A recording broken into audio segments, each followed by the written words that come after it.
And a very good evening to you and a warm welcome to Newsline Live. Sometimes, especially during sort of events that are forthcoming, some people would say, oh, I wish I was president. I'll tell the country what the message should be for Independence Day. And we were delighted that one Rohan Pethiyagoda decided to make a video of exactly that. His message, what if he was president, what he would say. Mr. Rohan Pethiyagoda is with us this evening, and we thought we'd first play you the full 13 plus minutes of the alternative presidential message on Independence Day. Here we go. Today we celebrate 75 years of independence. For 350 years, from the death of the last king of Kotte, Dom Joel Dhamapala in 1597, and until February 1948, we were colonized by foreign powers. There are nationalists amongst us who often say that colonialism is the reason for our country's predicament. I remain to be convinced of that. There is no doubt at all, that Sri Lanka was once a great nation, a great civilization.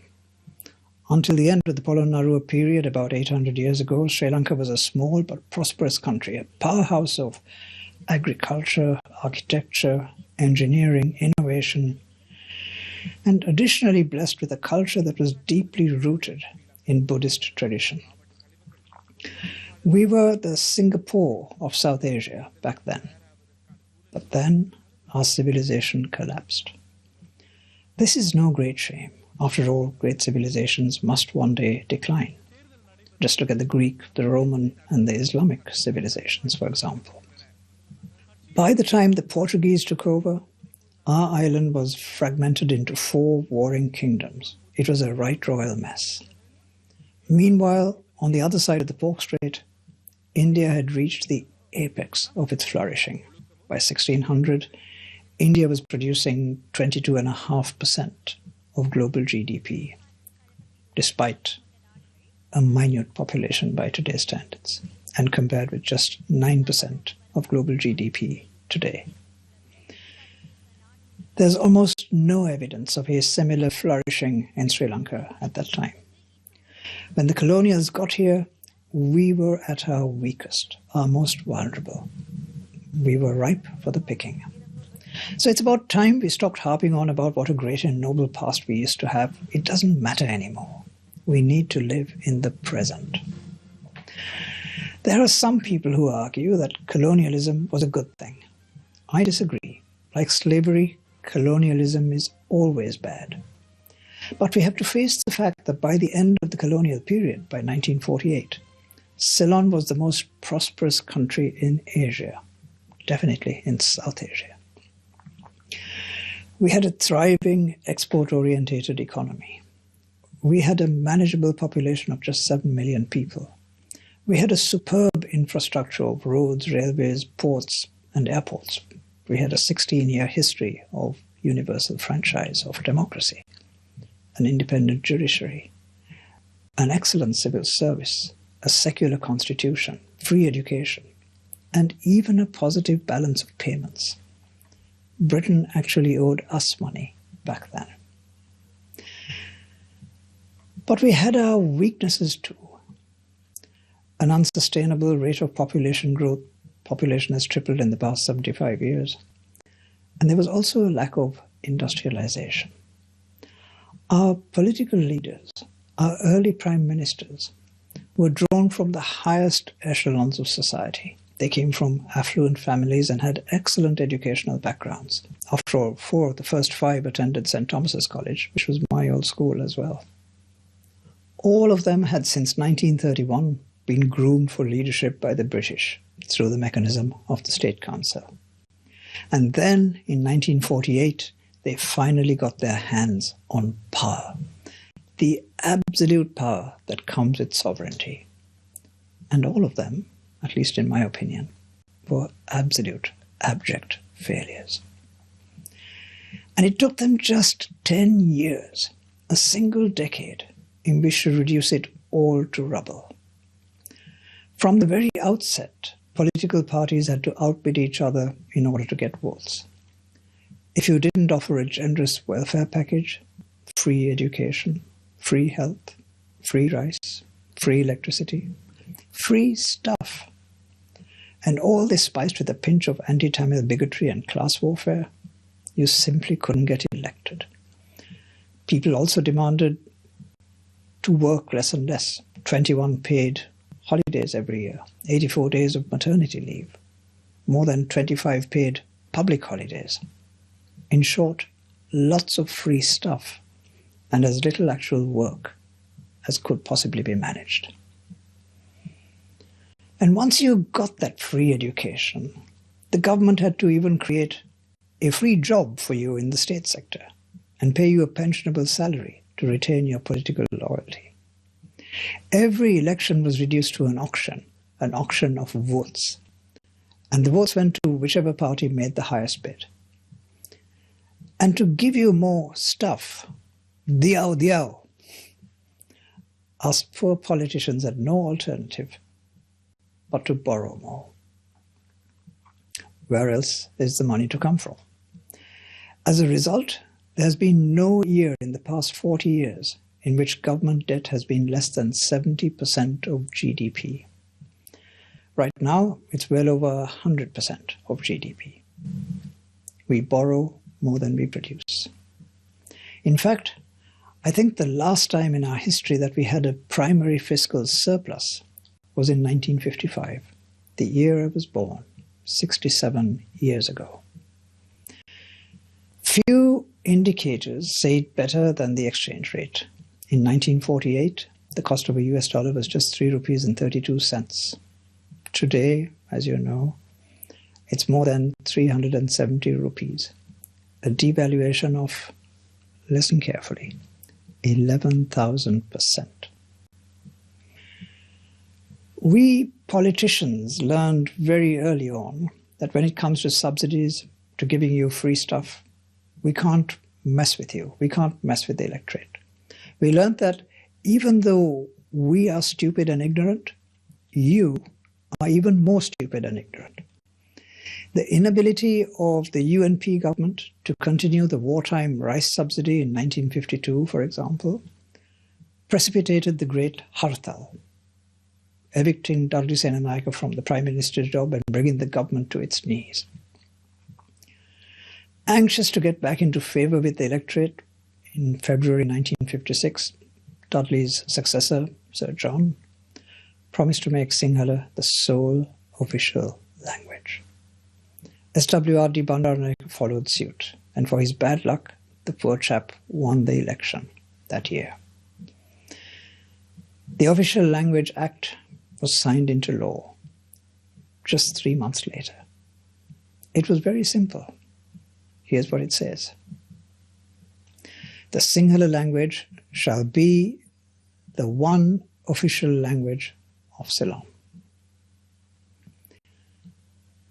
This effectively disenfranchised both the Tamils and the Burghers, and by 1958, just 10 years after independence, race riots had reduced the country to ashes. The Burghers were quick to pack their bags and emigrate to Australia. Even John Kothalapala, the father of the UNP's Sinhala-only policy, jumped on a plane and took up residence in England. The man simply had no shame. And now you've gone and named a university in his honour. What were you thinking? The Tamils struggled on for another quarter century, and then they too ran away to just about any country that would have them. Canada, Switzerland, Australia, England, the United States. Now finally, even the Sinhalese are running away to those very same countries to join their Tamil brethren by the plane load every day. Meanwhile, from the 1950s onwards, we nationalized everything. We nationalized these things so that we could take these jobs from the private sector and give them to you in the state sector. We nationalized transport, schools, hospitals, newspapers, banks, hotels, plantations, petroleum, shipping, insurance. We nationalized the lot. And when there was nothing left to nationalize, we created new monopolies, state corporations, unprofitable as they were, to compete with the private sector and in effect to destroy it. We did these things because it was the only way we politicians could give you those jobs that you wanted, the jobs you felt entitled to in the state sector. And of course, as chairman and directors of these so-called state-owned enterprises, we appointed our unemployable relatives and our political cronies. And now you blame us because these so-called enterprises are unprofitable and draining money from the economy. They're inefficient. But how can you blame us? It's after all what you wanted. How else can we give you those jobs? And now, if we try to privatize any of these, you get all hot and bothered and start protesting. You cut off our legs at the knees, and then you ask us to run a marathon and become Singapore. You got to be kidding, right? But of course, it hasn't been all bad. Your life expectancy, for example, has increased by 30 years since independence. Just about every household in Sri Lanka is now connected to the national grid, the electricity grid. We've got rid of most of our diseases, the diseases that made your grandparents' lives a misery. Rice production has increased from just 1.8 tons per hectare at independence to 4.5 tons per hectare by 2015, making us a net exporter of rice for the first time in 500 years. And then, of course, Gotabaya Rajapaksa came along and destroyed it all. කවුරු මොනවා කිව්වත් රසායනික පෝර ගෙන්වීම සහ මේ කුමිෂිකාසක මොනවා කිව්වත් මම නවත්තනවා තව ටික දවසකින්. Perhaps most importantly, we've retained a semblance of democracy, the ability to change governments peacefully. You must give us credit, at least for that. But what is the value of free health care when almost half our children are undernourished? What value does free education have when a quarter of all students fail their O-levels and more than a third fail their A-levels? And almost no one can pass without expensive private tuition anyway. And that's just the ones who stay on in school. According to UNICEF, almost 60% of our children drop out of school by the age of 17 before their A-levels. And what is the value of democracy when the vast majority of those whom you elect to office are thugs, crooks, and morons? Now, 75 years after independence, all you can do is patriotically sing the praises of Mother Lanka for her rolling landscapes, her lofty hills, and her misty valleys. That's all we have left to crow about.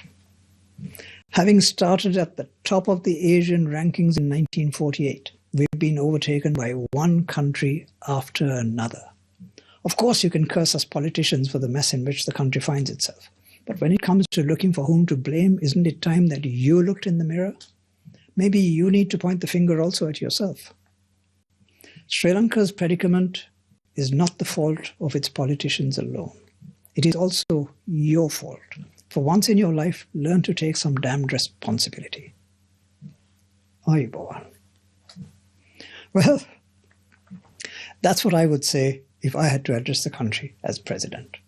People often ask me, how come you're not involved in politics? Well, now you know the answer to that one. Until next time, thank you. That, of course, was Rohan Pethiyagoda with his alternative presidential message to mark Independence Day. He's live in the studio with us, and we'll join him soon after a quick peek at this evening's primetime news headlines from that wonderful primetime News First news team. See you on the other side.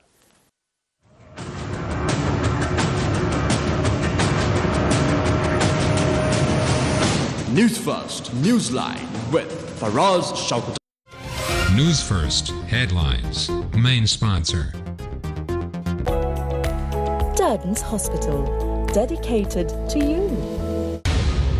What happened during 167 days of detention? Vasantha Mudalige reveals it all.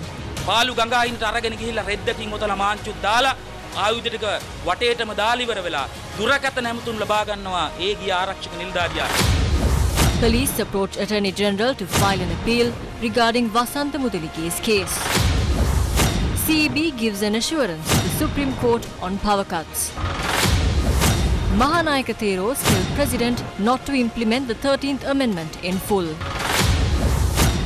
Another millionaire businessman found dead. Body found in swimming pool in Pelavatta residence. Cost-cutting circular will not impact the local government election, says National Election Commission.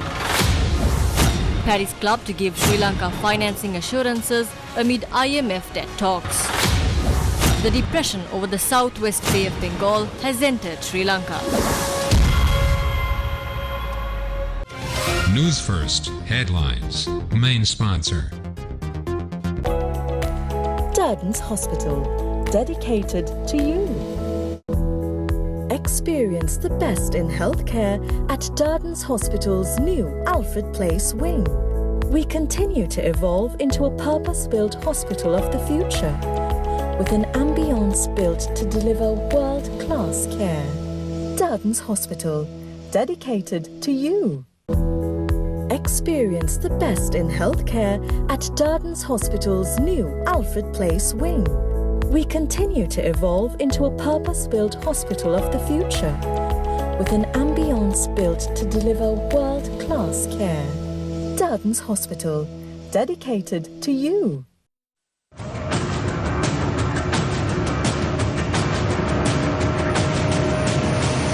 Newsfirst, Newsline with Faraz Shaukat Ali. And welcome back to Newsline Live. I'm in conversation with Rohan Pethiyagoda, his alternative presidential Independence Day message. Good evening, welcome to the program, Rohan.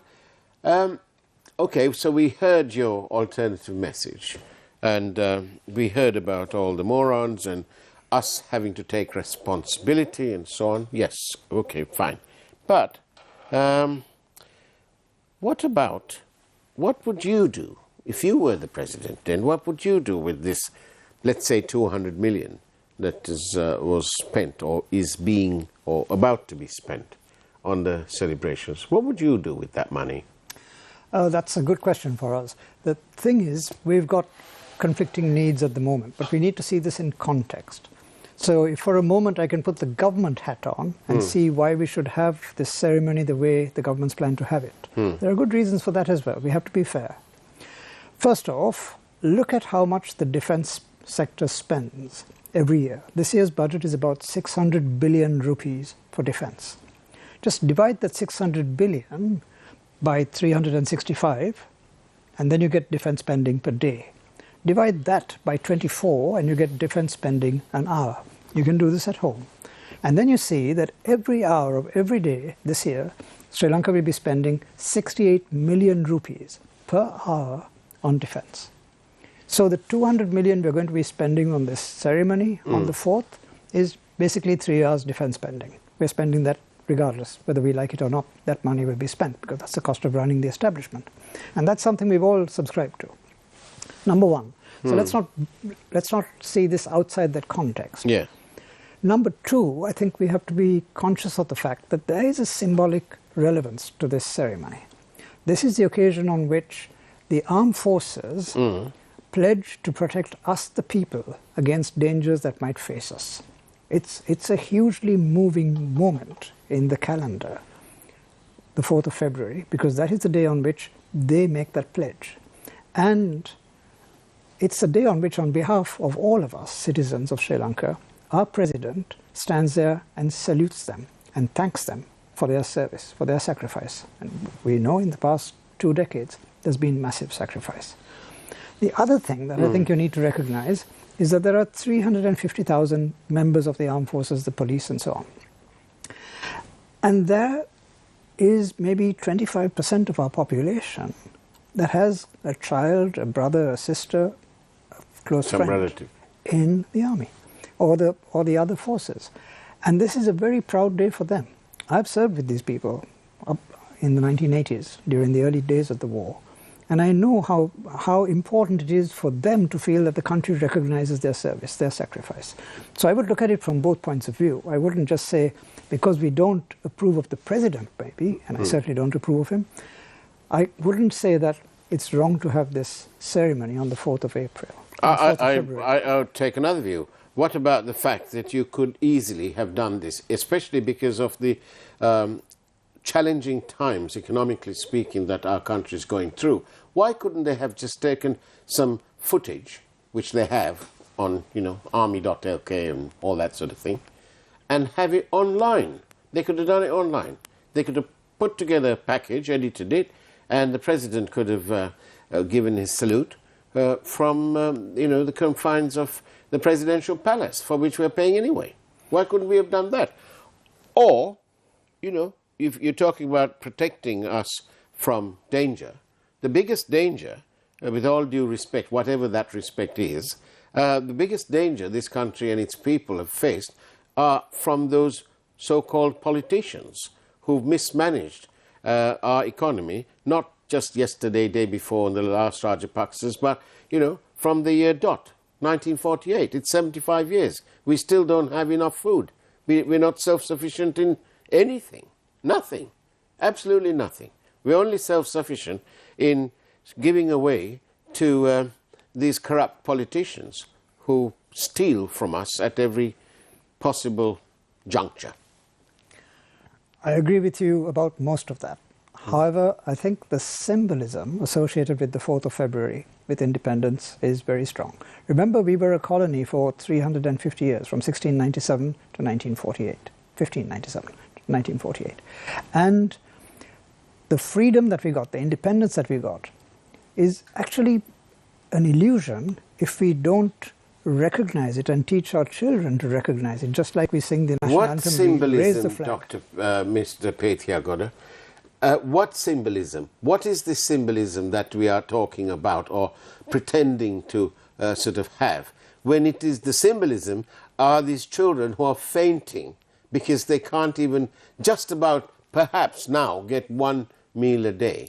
They're fainting in schools. School teachers are putting together de facto groups to feed these children. For us, you're just making a political point. No, I'm not. Yes, you are. I'm not. Because in the context of the 600 billion rupees we're spending on defense this year, if you want to trim that, that's a separate argument. That's a separate debate. We can have that. Yes. Yes, but that's not the debate you're having. You're picking this 200 million rupees because we're flying some planes and driving some tanks through Colombo. That's annoyed you. And I think part of the reason it's annoying you because you don't approve of it's because this I've only president. got 20 litres of fuel. I've got 20 litres of fuel. Yes. I've now got to pay maybe 3 times more money to get to work if I take a taxi or a tuk even. And that's because of these Muppets. The Muppets are a different problem. My issue is that the 200 million rupees we're spending on independence is going to be spent anyway in those 3 hours. I just told you what defense spending per hour yes, is. 68 point something million rupees an hour. Exactly. It's extortionate. It's terrible. So if you want to argue about that, that argument can be had. The place for having that argument is Parliament. But this is the Independence Day ceremony in which we expect a certain ritual to take place, where we acknowledge the army and thank them for their service, the armed forces, and they in turn pledge to protect us. I'll tell you what. I've got a great idea, I think. Why don't all these diplomats and the other invitees who've been invited to turn up for this celebration of what, God knows, anyway, let's say independence, why don't they all turn up with little boxes and all the short eats they get and the bottles of water and whatever else they're given, why don't they put it in this box and keep it there so that they can donate it to the needy out there? And there's nothing political about that. Yeah, I would subscribe to that. Would you? Yeah. Would you? Are you by any chance going there? I would. No, I'm not. I would also go a step further and say that we should change the name of this occasion from independence to the Sinhala word we use, Nidahas, Freedom Day. Because then you can talk about genuine values of freedom in our society, which, as you know, are eroded with people being thrown in prison for the slightest crimes or alleged crimes. And we can have a new set of values coming into this day. But I certainly wouldn't subscribe to the idea that it should be cancelled. This is an important occasion and we need to respect it as such.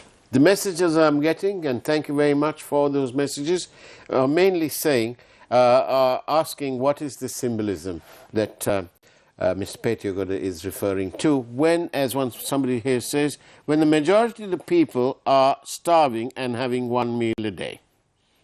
I hear you. Yes. I hear you. But another one says, Rohan Pethiyagoda, he is the best, knows his facts and figures. No, but let's get down to the meat of it. There is a lot of distress in the country. There's no question about it. 50% of children today have less to eat than they need to have. Some of them are on 1 meal a day. There is a massive amount of distress. If that's your problem and you think that cutting down defense is going to help that, then cut down defense or cut down any other government expenditure. This expenditure, as I've made the point, is being spent anyway. Whether you like it or not, that is the overhead of defense in the country. So I reiterate my point that you're making a political point here, more than really a rational argument as to why this day should be torn down or cancelled altogether. That is my point. Well, I mean, it doesn't have to be cancelled, but with using maximum technology, they can quite easily put together a package and show it on television. And in any case, more people will watch it on television than there are people gathered who will gather and go for a screen. It's as simple as that. If our young people are having, because of various issues, having got to study online, for example, and so many people are doing that online now. The latest figures I get is about 2 million studying online. Well, then why can't government also do the same thing and have this as online? And at the appointed hour, the president can go about and give a salute and maybe a live broadcast. It's not the same thing for the families. The families of veterans, the parents of fallen soldiers, for them this day is an important day. I don't think you should trivialize it seriously. Not trivializing it at all. Even those people who are getting their pensions and are being looked after because their children, their relatives have been working in the forces, even they are being fully affected and impacted and challenged by the economic crisis that this country is going through. So they are no different from anybody else who's also suffering. Yes, but for us, where were you when our president declared a holiday, a national holiday, 0.5% of GDP probably lost from that, for the Queen's funeral? Well, exactly. Where were you then? Where were you when he flew to England for the funeral? We did question on this program, we did question yes, but we lost the a lot merits more of all than 200 million rupees as a result of that extravagance. Of course we did. The unnecessary holiday. And that is why there is an argument to say that this entire parliament, actually, and the president should make way, have some elections, and get themselves a new mandate, so that then the people we can press the restart button. The Constitution doesn't allow the president to have an election until September of next year. The president can have a parliament, he can dissolve parliament come the 1st of March this year. Well, he's not going to do that because he'll be impeached if that happens. Why? Why would he be Because impeached? the parliament inimical to the president would be almost certainly elected. Well, that would be excellent news, because then the people will have their say. And, so all the rogues in Parliament will... oh, my goodness, we are getting overtaken by all these messages. Hold on a minute. We shall have to... Don't side with him, viewers, don't side with him. No. Please keep sending your messages. All the rogues in Parliament will be seated in front on Independence Day, and our servicemen and women will have to salute them. What a shame. What a shame. I agree with that. What a shame. Yeah, I agree. Another one. Do we really have freedom in this country?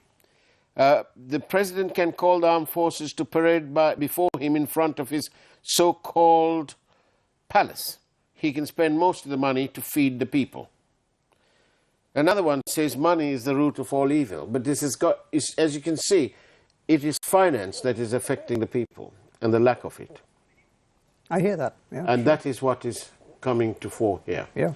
But, Rohan Pethiyagoda, I much enjoyed your alternative presidential Independence Day message. Thank I you. do wish the real president, the real one, who's elected by 134, would do the same and say it online, live on television. But, Rohan Pethiyagoda, thank you very much. Much appreciate your presence. You're welcome. That's the way it was, and it's now time for the primetime news, of course. Take care, have a great evening as much as you can, and, of course, God bless you all.